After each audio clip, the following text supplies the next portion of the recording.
अस्सलामुअलैकुम। अब आपके पास है क्वेश्चन नंबर 5 जिसमें आप देख रहे हैं कि ए बी और सी सेट आपको दिया हुआ है और फर्स्ट पार्ट में आपसे पूछा गया है कि बी यूनियन सी जो है उसका पहले फाइंड आउट करना है और फिर यानी A cross B union C find out करना है। तो सबसे पहले आपको पता है कि हम ब्रैकेट सॉल्व करते हैं, तो हम ब्रैकेट सॉल्व करेंगे। तो ए की वैल्यू है 1 3 5 क्रॉस ब्रैकेट लगा के बी की 2 4 और सी की वैल्यू है 6 एंड 7। और चूंकि हम पहले ब्रैकेट को सॉल्व करते हैं तो बी यूनियन सी होगा। तो बी यूनियन सी के लिए हम पहले कैलकुलेट कर लेते हैं। चूंकि यूनियन का मतलब है इकट्ठा करना, तो ये हो जाएगा 2 4 6 एंड 7। अब आप देख रहे हो उसके बाद आपको कार्टेशियन प्रोडक्ट बनाना है ए टू बी यूनियन सी। तो अब आपने क्या करना है, फर्स्ट इन सारों के साथ, फिर थर्ड, और इस तरीके से सारे एलिमेंट्स आपको इसके लिख लेने हैं। तो 1 2 1 4 1 6 1 7 3 4 3 2, फिर 3 को 2 के साथ 3 4 3 6 3 7, फिर 5 के साथ 5 2 5 4 5 6 और 5 7। ये टोटल आपके पास जो है तकरीबन मेरे ख्याल में 4 ये और 3 ये 4 3 से 12 एलिमेंट्स जो है इस कार्टेशियन प्रोडक्ट में आपके पास बन गए हैं। तो ये आपके पास हो गया इसका फर्स्ट पार्ट। अब आपको करना है इसका सेकंड पार्ट, और आप बेशक इसको 1 करके लिख लें। इसकी वजह है फिर मैं आपको बाद में बताती हूँ। अब इसका सेकंड पार्ट जो है वो हमें सॉल्व करना है। अब सेकंड पार्ट अगर आप देखें तो आपके पास है A cross B union A cross C. तो सबसे पहले आपने A cross B find out करना है। तो हम A cross B find out कर लेते हैं। ये आपके पास हो जाएगा 1 2 1 4 3 2 3 4 5 2 5 4। ये आपके पास हो गया ए क्रॉस बी। उसके बाद हम फाइंड आउट कर लेते हैं ए क्रॉस सी। अब देखिए ए के एलिमेंट्स और सी के 1 6 1 7 3 6 3 7 5 6 और 5 7। तो ये आपके पास इसके टोटल जो है वो एलिमेंट्स आ गए। अब इन दोनों का यूनियन का मतलब है कि जितने एलिमेंट्स हैं इन सारों को आपने इकट्ठा कर लेना है। तो A cross B union A cross C. तो ये सारे एलिमेंट्स इकट्ठे करके लिखें। तो ये देखें 1 2 1 4 1 6 1 7। मैंने इकट्ठे कर ली, पहले ये दो फिर ये दो।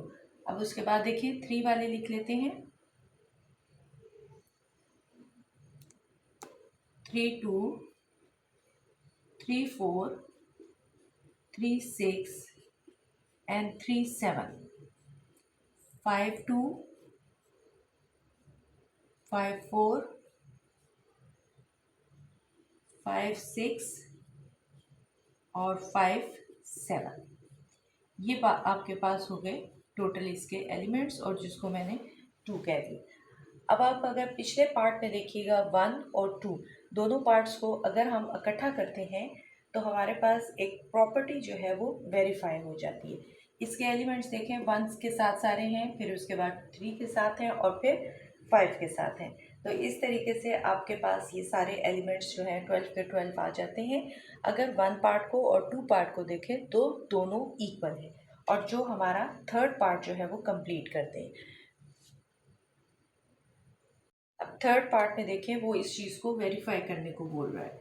यानी कि आपने ये देखें ए cross B union C that is equal to A cross B union A cross C। तो अगर आप गौर से देखें तो यहाँ पे आपके पास जो A cross B union C जो फर्स्ट था और जो सेकंड था उसमें एग्जैक्टली आपके पास सेम ऑर्डर पेयर आ जाते हैं। तो इस तरह हम कह सकते हैं कि 1 और 2 से जो है हम ये कह सकते हैं इक्वेशन 1 और इक्वेशन 2, ये जो 1 है और 2 दोनों इक्वल हो गई हैं part 1 from part 1 and part 2। ठीक है, from part 1 and 2 it is verified. तो ये चीज आपके पास वेरीफाई हो जाती है, ये वेरीफाइड। तो ये आपके पास है क्वेश्चन नंबर 5। अच्छा, ये क्वेश्चन नंबर आपके पास है 6 और जिसमें आपके पास A D E और F दिया हुआ है। यहाँ पे एग्जैक्टली सेम ही है जैसे क्वेश्चन नंबर 5 था। अब आपने क्या करना है कि बस सिर्फ फर्क इतना है कि वहाँ पे वो यूनियन के लिए था, यहाँ पे ये इंटरसेक्शन के लिए। तो आप अगर डी को देखें तो डी आपके पास है AEI है और क्रॉस आपके पास E जो है वो AC है और इंटरसेक्शन आपके पास है BC।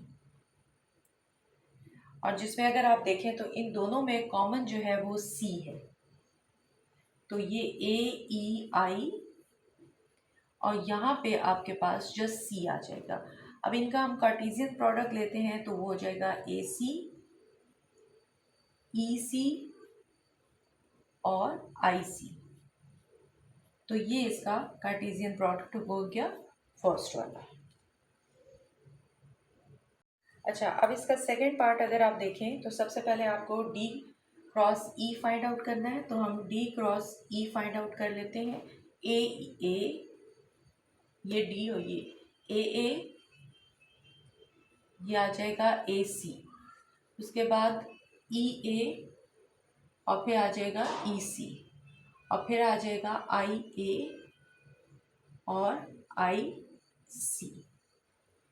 इसके बाद हम फाइंड आउट करते हैं D cross F।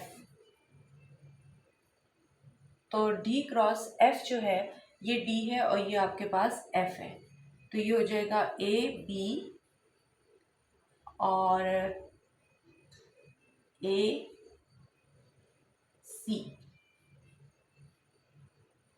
EB EC IB और IC। ये टोटल आपके पास इसके आ जाएंगे 6। ठीक है, दोनों के 6 है। अब इन दोनों का इंटरसेक्शन यानी इनमें क्या कुछ आपके पास कॉमन लग रहा है, तो D cross E intersection D cross F, इसमें कॉमन जो चीज़ें लग रही हैं मैं आपकी आसानी के लिए उसको अंडरलाइन कर देती हूँ। देखिए इनमें कॉमन क्या लग रहा है, AC इसमें भी है और इसमें भी मौजूद है। ठीक है, फिर आपके पास आ जाएगा EC, ठीक हो गया, और फिर लास्ट वन देखिए IC। तो ये आपके पास इसका आ जाएगा AC EC और IC। तो ये आपके पास इसका रिक्वायर्ड हो गया। अब अगर हम थर्ड पार्ट को देखें तो थर्ड पार्ट में वो इन्हीं दो चीज़ों की वेरिफिकेशन मांग रहा था, यानी D cross E intersection F जो है कहता है that is equal to D cross E intersection D cross F। तो इन उसका भी रिजल्ट यही आया था। अगर आप 1 को देखें और ये 2 को देखें तो यही है, तो आप यहाँ पे लिख सकते हो 1 और 2 इक्वल है और ये हो गया आपके पास वेरीफाइड। ठीक हो गया।